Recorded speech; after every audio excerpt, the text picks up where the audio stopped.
In this recording, in our series of creating chain geometries, we'll go into the settings that have to deal with chain geometries in particular. To go to settings, I'll just click on the settings icon over here, and we'll go down to where it says geometry, defaults geometry.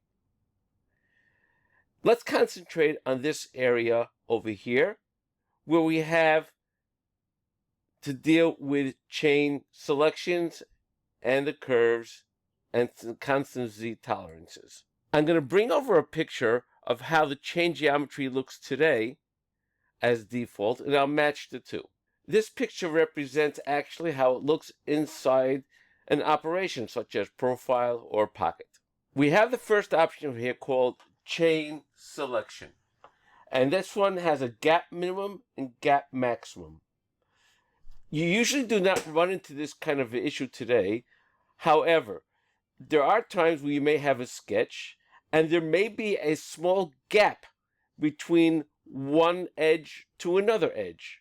If this gap is smaller than this value over here, in this particular case, 0.05 millimeters, it will ignore it and continue on to that next edge.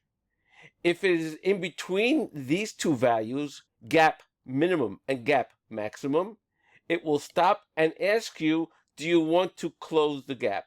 And if the gap is larger than this value over here, in this particular case, 1 millimeter, then it will stop and wait for you to pick the next edge.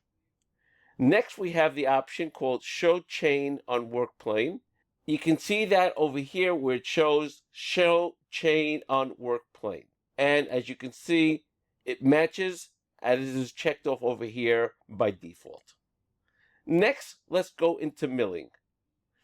By milling, we have up to entity is not checked. As you see over here, up to entity is not checked.